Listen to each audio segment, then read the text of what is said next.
দেখবো নার্সের সমীকরণটা কি। এছাড়াও বলো, আমরা নর্মালি আমরা কি করছিলাম যে ই সেল আমরা কি করছিলাম বলতো, ই সেল ইকুয়াল করছি যে আমরা অ্যানোড অক্সিডেশন, তাই না, প্লাস ক্যাথোড রিডাকশন, তাই তো। তাইলে যখন আমরা আদর্শ কোষ বেগ বলতাম তখন এই যে উপরে ই নট, এখানে ই নট হয়ে যেত, এখানে নিয়ট হতো। আর যখন আদর্শ না বলে অনাদর্শ বলবো তখন কি হবে বলতো, তখন হবে E cell equal E of anode oxidation হবে ই অফ ক্যাথোড কি হবে বলতো, রিডাকশন হবে। বুঝতে পারছো? তো এই অনাদর্শ কোষ বেগ কিন্তু এইটাই বেসিক সূত্র, একবার মেন সূত্র কিন্তু বলতো কি বলতো এইটাই। ঠিক আছে, এখন আমরা আর একটা সূত্র শিখবো, ওই সূত্র দিয়ে আমরা ম্যাথ করবো। বুঝতে পারছো? মেন সূত্র এটাই, তবে এই সূত্রে আমরা ম্যাথ গুলো করবো না, আমরা এই সূত্রের বিপরীতে আরেকটা ইকুয়েশন দাঁড় করাবো, ওই ইকুয়েশনের মাধ্যমে আমরা অনাদর্শ কোষ বিভাগের ম্যাথ গুলো সলভ করবো। বুঝতে পারছো? আচ্ছা ঠিক আছে, ফাইন। তো এখন হচ্ছে আমরা ওই সেটা আমরা লিখছি। এই যে আরেকটা ইকুয়েশন কি ছিল, নার্সটার সমীকরণ না, এই নার্সটার সমীকরণটা আমরা লিখবো এখন। ওকে, তো নার্সটার সমীকরণটা একটু দেখো। নার্সটার সমীকরণটা হচ্ছে যে E cell equal E nought cell minus RT by EF ln Q. ঠিক আছে, এটা কি বলতো, এটা হচ্ছে নার্সটার সমীকরণ। নার্সটার সমীকরণ কি বলতো, নার্সটার সমীকরণ হচ্ছে E cell equal E nought cell minus RT by EF ln Q. বুঝতে পারছো কি? তাহলে এখানে এই যে ই নট সেল, এই নট সেলটা কি বলতো, আদর্শ কোষ বিভব, আদর্শ কোষ বিভব, তাই না। ই নট সেল হচ্ছে, এটা হচ্ছে আদর্শ কোষ বিভব। আচ্ছা, এখন এই যে টি মানে কি বলতো, টি মানে কি তাপমাত্রা, তাই না।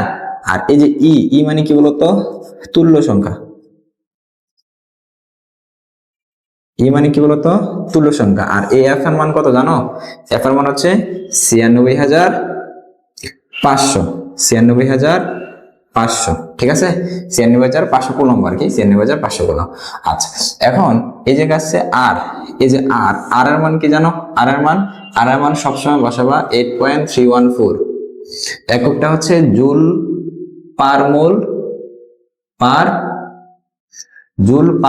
Per kelvin.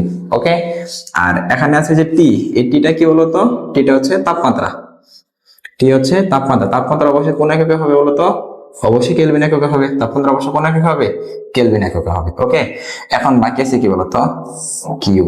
ঠিক আছে, তো এখন আমরা এই কিউ নিয়ে একটু আলোচনা করবো, এই যে কিউ বলতে আসলে কি বোঝায়। ঠিক আছে, তো এখন দেখো কিউ জিনিসটা কি, আমরা এখানে কিউ নিয়ে একটু আলোচনা করতেছি, কেমন। তো কিউ জিনিসটা কি, কিউ জিনিসটা কি, এটা আমরা এখানে একটু দেখতেছি। হ্যাঁ, আমরা একটু নিচে দিয়ে লিখছি এটা। কিউ মানে কি দেখো, এই যে কিউ জিনিসটা কিভাবে নির্ণয় করবা, কিউ ইকুয়াল, মাথায় রাখবা, কিউ হচ্ছে উপরে বসাবা উৎপাদের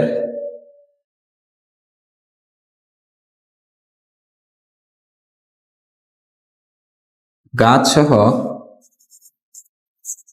সক্রিয় বর, উৎপাদের গাছ সহ সক্রিয় বর ডিভাইডেড বাই বিক্রিয়কের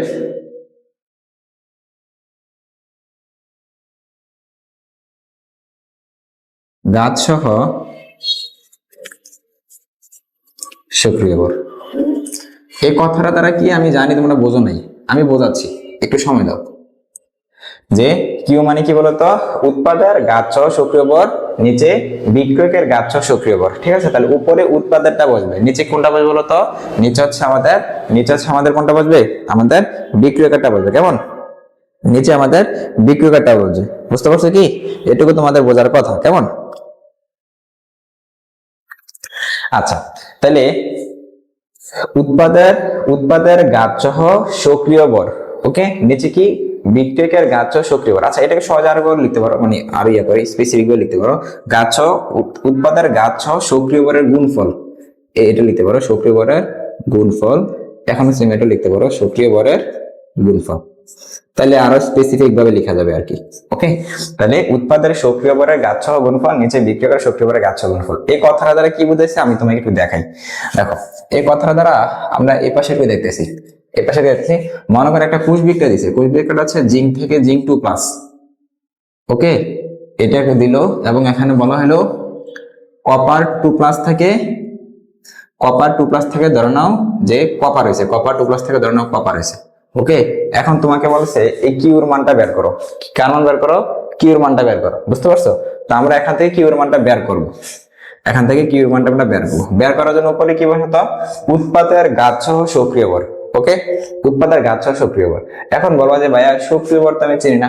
চিনো কি তোমরা সক্রিয় ভর? চিনো না? তাহলে আমরা এই সক্রিয় ভরটা এখন চিনবো। ওকে, তারপরে আমরা ওইদিকে যাবো। ওকে, আচ্ছা, আমি একটু দেখতেছি যে তোমরা আসলে এটুকু বুঝতে পারতেছো কিনা, যে এটুকু বুঝতে পারতেছি কিনা।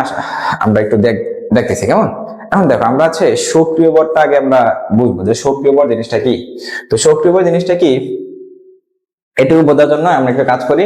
আমি এই পাশে সক্রিয় ভরটুকু আমি লিখতেছি, সক্রিয় ভরটুকু পরবর্তী এসে আমরা ওইটা দেখাচ্ছি। দেখো, সক্রিয় ভর, সক্রিয় ভর জিনিসটা কি? সক্রিয় ভর জিনিসটা হচ্ছে এরকম যে সক্রিয় ভর হচ্ছে দুই রকমের, ঠিক আছে? একটা হচ্ছে গ্যাসের জন্য হয়, একটা হচ্ছে আয়নের জন্য হয়। কি বলছি বলতো? সক্রিয় ভর মানে কাদের জন্য হয়? গ্যাসের জন্য হয় এবং আয়নের জন্য হয়। আর গ্যাসের জন্য যেটা হয় সেটা হচ্ছে কি বলতো? এটা হচ্ছে চাপ। গ্যাসের জন্য কি হয়? গ্যাসের জন্য কি হয় বলতো? চাপ বলতে দেখেন আংশিক চাপ। গ্যাসের জন্য কি বসায়? গ্যাসের জন্য বসাবে হচ্ছে আংশিক চাপ। গ্যাসের জন্য যেটা বসায় সেটা হচ্ছে আংশিক চাপ। কোন এককে বলতো? এটিএম এককে। কোন এককে? এটিএম এককে। ওকে, এটিএম এককে। আচ্ছা, ঠিক আছে। আর এই যে আয়নের জন্য যেটা হয়, আয়নের জন্য যেটা ইস্যু করি, আয়নের জন্য বসা হচ্ছে ঘনমাত্রা। আয়নের জন্য সক্রিয় ভরটা কি বলতো? এই যে সক্রিয় ভর যে আয়নের জন্য কি বলতো বসে আমরা? ঘনমাত্রা। ঘনমাত্রা কি এককে? মোল পার লিটার এককে। মোল পার লিটার এককে। বুঝতে পারছো এটুকু?